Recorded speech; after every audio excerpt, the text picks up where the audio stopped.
नमस्कार, अमरउजाला.com देख रहे हैं आप। आपके साथ मैं हूं सुमित चौधरी और कुछ किस्से कुछ कहानियां एक बार फिर से आपका फेवरेट शो लेकर हाजिर हैं। और हर बार की तरह हमारे साथ उन किस्से कहानियों को साझा करेंगे वरिष्ठ पत्रकार अमर उजाला के सलाहकार संपादक विनोद अग्निहोत्री सर। सर, बहुत स्वागत आपका एक बार फिर से। और सर से आज जानने की कोशिश करेंगे क्योंकि राजनीतिक जो पारा है, जो चुनावी पारा है, वो इस वक्त 5 राज्यों के चुनाव में इस वक्त चढ़ा हुआ है। महत्वपूर्ण अगर राज्यों की बात करें, वैसे तो हम हर बार यही कहते हैं कि 5 राज्यों के जो चुनाव है वो अपने आप में बेहद महत्वपूर्ण है, लेकिन सबसे ज्यादा चर्चा हो रही है पश्चिम बंगाल, असम, तमिलनाडु, इसके अलावा केरल की भी, और साथ ही पुदुचेरी में भी चुनाव जो है अपने आप में बेहद महत्वपूर्ण है। पूर्वोत्तर के अगर सबसे ज्यादा चर्चित अगर कोई मुख्यमंत्री हुए हैं तो उसमें अब उनका नाम भी कहीं ना कहीं जो है वो शुमार हो गया है। तो सर, असम की राजनीति आखिर कैसे रही है, कैसे, क्योंकि एक आंदोलन कहा जाता है, आंसू आंदोलन किस तरीके से जो है उस वक्त उसने परवान चढ़ी, तो कैसी उसकी राजनीति रही है, कैसे उसके चुनाव रहे, जरा उनसे किस्से कहानियां जरा हो जाए। देखिए, असम बहुत ही दिलचस्प प्रदेश है और पूर्वोत्तर का दरवाजा आप मान सकते हैं। जब आप जाते हैं और चिकन नेक आप पार करते हैं तो सबसे पहले असम नहीं पड़ता। बहुत चर्चा में आजकल चिकन नेक को लेकर भी पूर्व में हुआ है। असम मैं तो बाई रोड गया हूँ। अच्छा। पश्चिम बंगाल से पूरा चिकन नेक होते हुए। तो बहुत ही दिलचस्प नज़ारा है उसका। खेत, चाय बागान और बड़े बड़े खेत, पहाड़, पर्वत, नदी, बड़ा सुंदर लगता है। तो मैं 2016 में जब चुनाव कवर कर रहा था असम का, विधानसभा का, कांग्रेस सरकार थी और बीजेपी की सरकार जब पहली बार बनी है, उस वक्त जो हेमंत बिश्व शर्मा जो हैं सर मुख्यमंत्री, तो कांग्रेस छोड़ करके बीजेपी में चले गए थे। तो मैं जहां भी जाता था पूरा असम, मैंने लगभग पूरा असम उस वक्त घूम लिया था। मतलब चाहे ये जोरहाट और ये वाला इलाका हो आपका अपर असम का, चाहे वो बराक वैली हो, चाहे ये आपका बारपेटा और ये सब जो इलाके हैं, कोकराझार वगैरह, सब जगह गया मैं, गुवाहाटी, तो हर जगह एक चीज़ कॉमन मिली। बाकी तो अलग अलग क्षेत्र, लोकल कैंडिडेट से नाराजगी, लोकल मुद्दे सब थे। एक चीज़ कॉमन थी, तरुण गोगोई तत्कालीन मुख्यमंत्री थे, उनके खिलाफ कोई एंटी इनकम्बेंसी नहीं थी। अच्छा। कि कोई एक भी आदमी मुझे उनके खिलाफ बोलता हुआ नहीं मिला कि तरुण गोगोई साहब भ्रष्ट हैं, एरोगेंट हैं, कोई शरीफ आदमी है, खानदानी आदमी है, अच्छे आदमी हैं। लेकिन दूसरा ये था कि भाई 15 साल हो गए थे उनकी सरकार को, कांग्रेस सरकार को, अब बदलाव चाहिए। वो आदमी अच्छा है लेकिन अब बदलना चाहिए। तो एक तो ये पूरा अक्रॉस असम।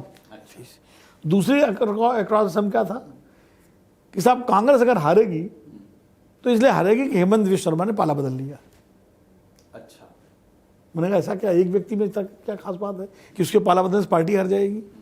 तो लोग कहते थे साहब वो व्यक्ति ऐसा स्ट्रेटजिस्ट है, ऐसा तगड़ा रणनीतिकार है कि वो कांग्रेस के सारे समीकरण बिगाड़ दिए हैं उसने।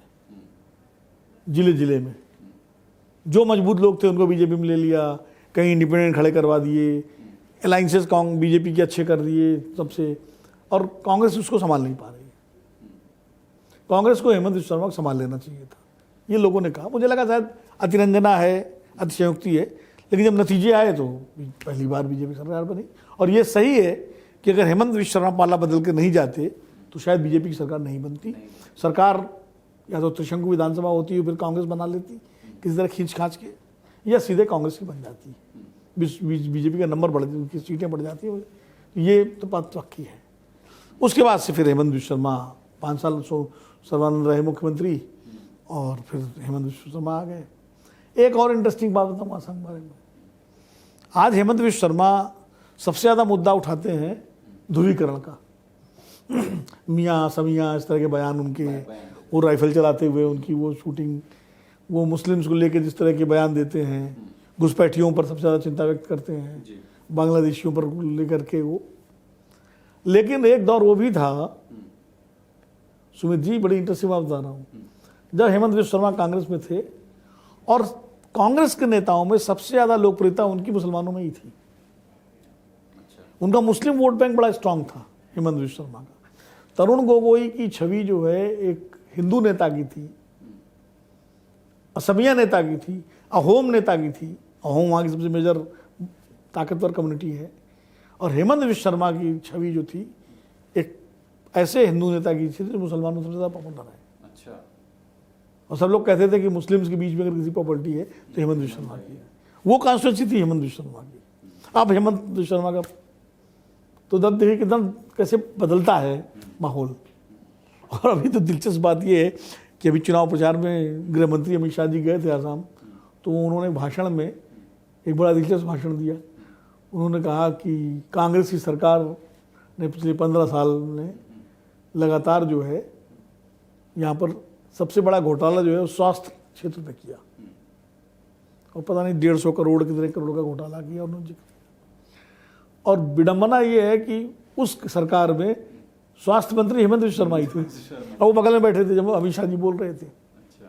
तो उसके बाद से अब फिर इसकी बड़ी चर्चा हुई विपक्ष में, मीडिया में, सोशल मीडिया में। उसके बाद से अमित शाह जी ने अभी तक स्वास्थ्य घोटाले की बात बीजेपी ने नहीं उठाई है। और ये भी सही है कि एक दौर था जब बीजेपी के नेता असम के प्रेस कॉन्फ्रेंस करते थे, हेमंत बिश्व शर्मा के खिलाफ दुनिया भर के आरोप लगाते थे भ्रष्टाचार के, और उनके खिलाफ सीबीआई जांच की मांग करते थे। लेकिन आज हेमंत बिश्व शर्मा उनके नेता हैं, वो उनको लीड कर रहे हैं। तो ये स्थिति है। अगर हेमंत बिश्व शर्मा की आइडियोलॉजी, क्योंकि आपने कहा कि पहले वो मुसलमानों के बहुत ज़्यादा प्रिय हुआ करते थे और उसके बाद आज उनकी जो छवि है वो एक अलग हिंदूवादी नेता की उनकी आज छवि बनती हुई नज़र आती है। उनका जो मैनेजमेंट है वो क्या बहुत ज़्यादा स्ट्रांग है? आखिर उनकी राजनीति जो एक तरफ से वो एकदम से उन्होंने जो रॉकेट हुई है उसके पीछे क्या दिखा आपने? असम में क्या बदला? ऑर्गेनाइजर बहुत अच्छे हैं, no doubt, is a very good organiser, जैसा कि लोगों ने बताया। दूसरा जो प्रैक्टिकल पॉलिटिक्स होती है ना, प्रैक्टिकल से भी ज़्यादा जो व्यवहारिक का ये जो बिल्कुल जोड़ तोड़ तिकड़म, हर चीज़ को बिल्कुल ये देखना कि कौन सा इस आदमी को अगर हम ले लेंगे तो इतना वोट हमारे साथ आ जाएगा, अच्छा ये हमारे पास नहीं आ सकता तो इसको इंडिपेंडेंटली इसको ऐसा खड़ा कर दो, कांग्रेस वोट काट लेगा, या इसको मदद कर दो। ये सारी जो चुनाव जो मैनेजमेंट होता है, इलेक्शन मैनेजमेंट प्रबंधन, जैसे अमित शाह जी राष्ट्रीय स्तर पर करते हैं भारतीय जनता पार्टी के लिए, तो आप ये मान के चलिए कि पूर्वोत्तर के अमित शाह हैं वो बीजेपी के लिए, हेमंत बिश्व शर्मा, इस तरह से ये आप मान सकते हैं। तो वो उनका है। अभी आपने आसाम आंदोलन का जिक्र किया था, उसका जिक्र जरूर। आसाम आंदोलन से ही देश भर में आसाम को जाना गया था। वैसे तो आसाम बहुत पुराना राज्य रहा, ओम राज्यों का, राजाओं की राजधानी रही है। एक समय बहुत बड़ा राज्य था जब अरुणाचल और मेघालय उसके हिस्सा हुआ करते थे, आसाम के ही। तो वो जो है, जब आसाम आंदोलन ये 1980 में शुरू हुआ था, और ये दरअसल आसाम की जो डेमोग्राफी है उसको लेकर के वहाँ के लोकल छात्रों ने शुरू किया था। अखिल आसाम स्टूडेंट्स यूनियन, आसू जिसको बोलते थे, ये वो संगठन था छात्रों का, युवाओं का, जो जिसने उस आंदोलन को लीड किया था। उसका ये था कि आसाम में जो है जनगणना कराई जाए, और जो एक उन्होंने शायद सन 1971 की डेडलाइन थी उसको बढ़ा के इसके बाद जो है जो लोग आसाम में आए हैं उनकी छटनी की जाए। और यहाँ पर जिस तरह घुसपैठियों का ही मुद्दा उसमें भी था मुख्य रूप से, जिस तरह गैर असमिया लोग, खासकर असली बात क्या थी कि दरअसल बंगालियों का बहुत असम में, एक तो पश्चिम बंगाल से और बांग्लादेश से, दोनों तरफ से जो बंगाली अप्रवासी वहाँ जाके बस रहे थे, उससे जो झगड़ा, जो असमिया और नान असमिया का झगड़ा शुरू हुआ था, वो उसके खिलाफ था वो मूवमेंट। और वो असमिया अस्मिता का एक मुद्दा लेकर के शुरू हुआ था, और ये था कि गैर असमिया को यहाँ से, ये हमारे साधनों संसाधनों पर कब्जा कर रहे हैं, इनको यहाँ से हटाया जाए और रोका जाए। और वो इंदिरा गांधी के समय आंदोलन बहुत बस चला। इंदिरा गांधी जी का आरोप था कि ये उसके पीछे आरएसएस की बैकिंग है। आरएसएस खुल के नहीं था, लेकिन माना जाता है आरएसएस बैकिंग है। राजीव गांधी जब प्रधानमंत्री बने तो उन्होंने असम अकॉर्ड किया, बड़ा ऐतिहासिक अकॉर्ड था। और उसके बाद जो समझौता किया, जो असम में सरकार थी कांग्रेस की, उसका इस्तीफा कराया गया, चुनाव हुए, और चुनाव में बहुत ही थम्पिंग मेजॉरिटी से असम गण परिषद, सब नौजवान थे, छात्र थे, जीत के आए, सरकार बनी। प्रफुल्ल कुमार महंत उनके नेता थे, प्रफुल्ल कुमार महंत और ये क्या नाम है, दिनेश गोस्वामी, ये सब उस पार्टी के नेता थे। और भृगु फूकन, ये सब नेता थे। और जैसे एक समय 2012-13 में, ये 15 में आम आदमी पार्टी दिल्ली में एकदम से फिनोमिना बन के आई थी ना, कुछ उसी तरह एक फिनोमिना बन गया असम आंदोलन जो है आया था, और असम उसके बाद पूरे देश में उसकी चर्चा हुई। लेकिन देखिए फिनोमिना धीरे धीरे, सरकार बनी, 5 साल बाद सरकार इतनी अलोकप्रिय हो गई कि फिर कांग्रेस जीत करके आई, और धीरे धीरे आज असम गण परिषद जो पार्टी बनी थी आसू से निकल करके, आज उसका कोई नाम लेवा नहीं है। कहाँ है, किसके साथ अलायंस में है, कई टुकड़े हो गए, कई इधर से उधर। दिनेश गोस्वामी की मृत्यु हो गई, प्रफुल्ल महंत अभी भी हैं, लेकिन अब वो राजनीति में बहुत ही, उनका कोई बहुत बड़ा कद नहीं रहा। सर्बानंद सोनोवाल जो मुख्यमंत्री आसाम के 5 साल रहे, बीजेपी के पहले मुख्यमंत्री, वो असम आंदोलन से ही निकले हुए थे। वो एजीपी में ही थे, आसू के ही थे, बाद में बीजेपी में गए। उन्होंने ही वो सुप्रीम कोर्ट में केस किया था, जो पूरा जो है, जिस पे सुप्रीम कोर्ट का फैसला आया था असम उसको लेकर के, तो वहाँ के अप्रवासियों को लेकर के। तो कुल मिलाकर के आज वो फिनोमिना गायब हो गया। वो जगह जो स्पेस बचा कांग्रेस के खिलाफ, जो एजीपी ने जो स्पेस भरा था, उसको बीजेपी ने ले। बिल्कुल सर, क्योंकि असम तो अपने आप में बेहद दिलचस्प है ही, और क्योंकि जो चुनाव होने जिन राज्यों का हमने जिक्र किया उसमें तमिलनाडु बहुत खास है। तमिलनाडु की जो राजनीति है वो कैसी रही है, किन किन नेताओं के इर्द गिर्द वो घूमती रही है? दूसरा, एक द्रविड़ आंदोलन कहा जाता है, कैसे उसने वहाँ की राजनीति को वो किया, और द्रविड़ आंदोलन के बारे में सर कुछ बताइए हमारे दर्शकों। देखिए तमिलनाडु में एक दौर जब कांग्रेस का वर्चस्व था, तो वहाँ सबसे बड़े नेता थे के कामराज। के कामराज जो थे, जिनका कामराज प्लान सबसे मशहूर माना जाता है, नेहरू जी की डेथ के बाद जो है, जब शास्त्री जी मुख्यमंत्री बने, तो कामराज प्लान की बड़ी चर्चा होती है कि सबने इस्तीफा दिया, और कहते हैं शास्त्री जी को प्रधानमंत्री बनाने में और फिर इंदिरा जी को प्रधानमंत्री बनाने में कामराज का बड़ा रोल था। तो जब तक कामराज जी रहे तब तक कांग्रेस का बड़ा वर्चस्व था वहाँ। फिर वहाँ एक द्रविड़ आंदोलन जो शुरू हुआ, अन्नादुराई ने जो शुरू किया था, उसके बाद जो 2 बड़े नेता वहाँ निकल करके आए द्रविड़ मूवमेंट के करुणानिधि और दूसरे एमजी रामचंद्रन, और दोनों तमिल फिल्मों से जुड़े हुए थे। एमजीआर तो स्टार थे तमिल फिल्मों के, और करुणानिधि जी राइटर थे और बड़े सक्सेसफुल राइटर थे। दोनों फिल्मों से आए थे, लेकिन द्रविड़ आंदोलन के नेता थे। पार्टी 2 हिस्सों में बटी, एक द्रविड़ मुनेत्र कजगम डीएमके जिसके नेता करुणानिधि थे, और एक एआईडीएमके अन्नादम्मू जो अन्नादुराई के नाम से, अन्ना द्रविड़ मुनेत्र कजगम एआईडीएमके, उसके नेता एमजीआर थे। तो पूरी राजनीति कांग्रेस बिल्कुल हाशिए पे चली गई थी, और तमिलनाडु की राजनीति इन्हीं दोनों द्रविड़ पार्टियों के बीच में सिमट कर रह गई। तो कभी एमजीआर तो कभी करुणानिधि। फिर जब एमजीआर की मृत्यु हुई तो उनकी पार्टी के नेतृत्व जयललिता ने संभाला, और जयललिता, तब एआईडीएमके में विभाजन हुआ। एमजीआर की पत्नी थी जानकी रामचंद्रन, उनको जो जयललिता का विरोधी ग्रुप था उसने उनको नेता बनाया और उनको उतार दिया मैदान में, और चुनाव हुआ। उस चुनाव में जो मेन अन्नाद्रमुक थी उसका नेतृत्व था जयललिता के हाथ में, और दूसरी अन्नाद्रमुक थी जो पार्टी थी जानकी रामचंद्रन के हाथ में। जानकी रामचंद्रन चूंकि एमजीआर की पत्नी थी तो लोगों को लगता था शायद सहानुभूति उनको मिलेगी। जयललिता जी चूँकि एमजीआर की साथी थी, उनके क्या कहते हैं संरक्षण में उन्होंने राजनीति शुरू की थी, और वो भी तमिल फिल्मों की बड़ी स्टार थी। तो जनता का सपोर्ट जो है वो जयललिता के साथ गया, और जानकी रामचंद्रन की राजनीति खत्म हो गई, और उसके बाद वो हाशिए पे चली गई। फिर मुख्य रूप से लड़ाई करुणानिधि की डीएमके और जयललिता के एआईडीएमके के बीच में रही, और दोनों के बीच ऐसे तल्ख संबंध थे कि एक बार जयललिता के साथ बहुत ही दुर्व्यवहार किया था विधानसभा के अंदर डीएमके के लोगों ने, और करुणानिधि पर मुख्यमंत्री थे उस समय, और जो वो अभद्रता और दुर्व्यवहार किया जयललिता के साथ वो बड़ा शर्मनाक था किसी महिला नेत्री के साथ। और बाद में जब जयललिता मुख्यमंत्री बनी तो उन्होंने आधी रात को उसी तरह से घर में घुस करके पुलिस ने करुणानिधि को गिरफ्तार किया था। अब वो विजुअल भी हम लोगों ने देखे थे कि करुणानिधि को टांग के ले गए थे पुलिस वाले। तो वो उन दोनों के बीच में लड़ाई चलती रही। बाद में जयललिता जी लगातार 2016 में जो चुनाव हुआ उसमें, हालांकि उसमें मुख्यमंत्री थी, वो फिर इनकम्बेंट जीत के आई, और मुझे याद है वो चुनाव मैंने कवर किया था 2016 वाला, मैं तमिलनाडु गया था। तो जयललिता की तबीयत ठीक नहीं थी तो वो व्हील चेयर से प्रचार करती थी, और उनकी व्हील चेयर ऐसे बनाई गई थी जो जहाँ मंच लगता था उसके पीछे एक पूरा प्लेटफॉर्म बनता था, एक पैसेज बनता था, रैंप। उनके हेलीकॉप्टर उतरता था, उस हेलीकॉप्टर से उनकी व्हील चेयर पर वो बैठी रहती थी, वो व्हील चेयर से वो रैंप तक आती थी हाइड्रोलिक के थ्रू, और सीधा वो व्हील चेयर स्टेज पे जाती थी, उसमें बैठ करके वो वहीं से भाषण दे के चल देती थी।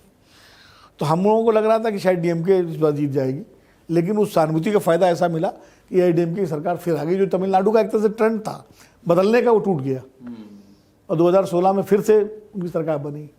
लेकिन जयललिता का स्वास्थ्य ठीक नहीं था, और जाहिर 17-18 में शायद मतलब साल 2 साल बाद ही उनकी मृत्यु हो गई, और उनकी मृत्यु के बाद फिर पनीर सेल्वम बन गए मुख्यमंत्री, पनाली स्वामी 2 बार बने थे, एक बार का केयर टेकर जब वो अस्पताल में थी। जयललिता की गिरफ्तारी भी हुई, जेल भी गई, भ्रष्टाचार का आरोप भी लगा उनके ऊपर। बाद में फिर 2021 के चुनाव में एमके स्टालिन के नेतृत्व में डीएमके की सरकार आ गई। तो तमिलनाडु की राजनीति में इनके संबंध बड़े खट्टे मीठे रहे, मीठे क्या खट्टे ही रहे, डीएमके के दोनों, मतलब डीएमके और एआईडीएमके के बीच में। और कभी भी जयललिता और करुणानिधि के बीच में कोई संवाद नहीं हुआ, और ना ही स्टालिन और इनके बीच में हुआ। तो बड़ी एक तरह से शत्रुतापूर्ण राजनीति रही है वहाँ की, इन दोनों दलों के बीच में।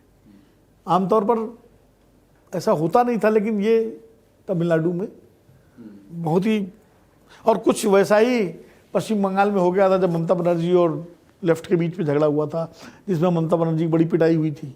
सर, बात अगर पश्चिम बंगाल की कर लें तो वहाँ पर वामपंथियों का एक छत्र राज रहा एक वक्त में। उसके बाद ममता बनर्जी का आना, कांग्रेस पार्टी का पूरी तरीके से हाशिए पर चला जाना, और अब स्थिति ये है कि वहाँ पर जिन 2 पार्टियों ने पूरी तरीके से राज्य किया, अब उनका कोई वहाँ नाम लेवा नहीं है। कांग्रेस और लेफ्ट। कांग्रेस और लेफ्ट। कांग्रेस, अगर आप पश्चिम बंगाल को देखें तो वहाँ पर उनके उदय और वापस डाउनफॉल, जो अस्त हुए वामपंथी और कांग्रेस, उसके बारे में थोड़ा सा बताइए, कैसे हुआ है ये सीपीएम का उदय, लेफ्ट का उदय तो वहाँ लेट 60s में भी हो गया था, और पश्चिम बंगाल की राजनीति फिर सीपीएम और मतलब लेफ्ट और कांग्रेस के बीच में थी।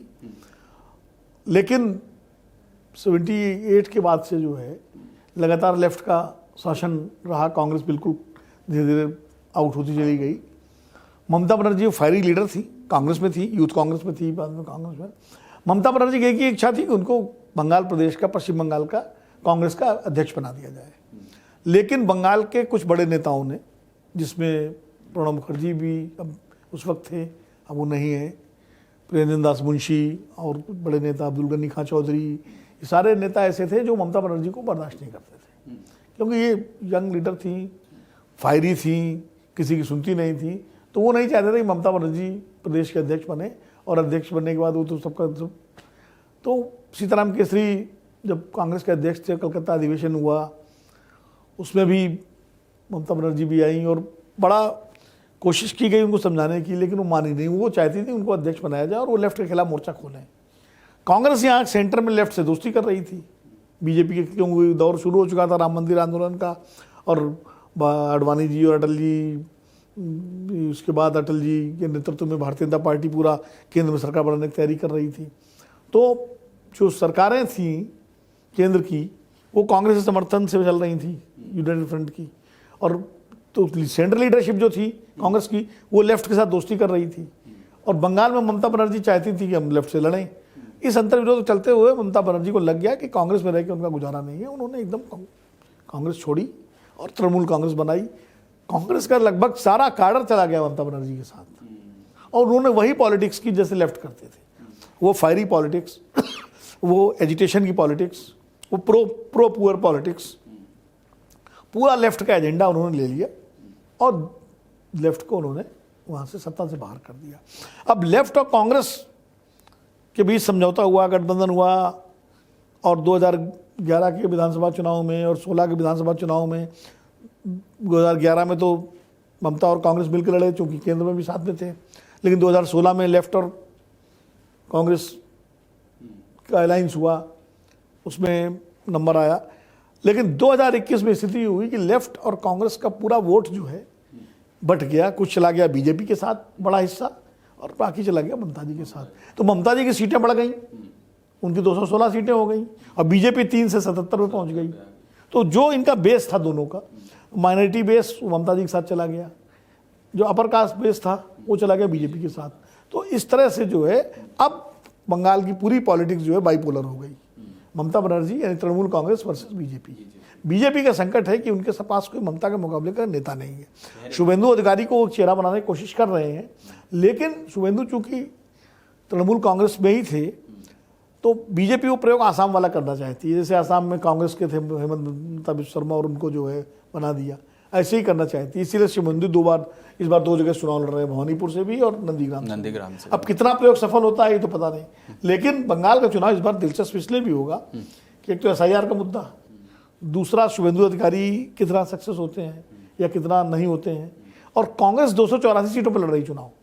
इस बार उसने लेफ्ट से कोई अलायंस नहीं किया है, तो वो किसका फायदा नुकसान करेगी, ये सब चीजें जो है। बिल्कुल, और पिछली बार तो शुभेंदु अधिकारी ने उनको एक जो है सीट पर नंदीग्राम में हराया भी ममता बनर्जी को, इसलिए उस प्रयोग को एक बार फिर से करने की कोशिश हुई है। लेकिन 3 राज्यों के हमने जो है किस्से जानने की कोशिश की, सबसे ज़्यादा चर्चा जिसकी हो रही है। बाकी जो चुनाव के जो एनालिसिस है वो भी आपके जरिए जो है अमर उजाला पे करते रहेंगे। फिलहाल आपका बहुत बहुत धन्यवाद हमारे साथ जुड़ने के लिए, और हमारे तमाम दर्शकों का भी कुछ किस्से कुछ बातें और उन 3 राज्यों के हमने आप तक और किस्से, उनकी वहाँ की राजनीति की वो कहानियाँ आप तक पहुँचाने की कोशिश की है सर के जरिए, कि आखिर कैसे वहाँ की राजनीति ने करवट ली, कैसे वो बदलती हुई आज के दौर तक यहाँ पर पहुंची है, और चुनाव की हर एक अपडेट आप तक पहुंचती रहेगी अमर उजाला के जरिए। फिलहाल साथ जुड़ने के लिए आप सभी का बहुत धन्यवाद। अगर आप ये वीडियो YouTube पर देख रहे हैं तो हमारे चैनल को सब्सक्राइब कर बेल आइकन दबाएं, और Facebook पर देख रहे हैं तो हमारे पेज को लाइक करें।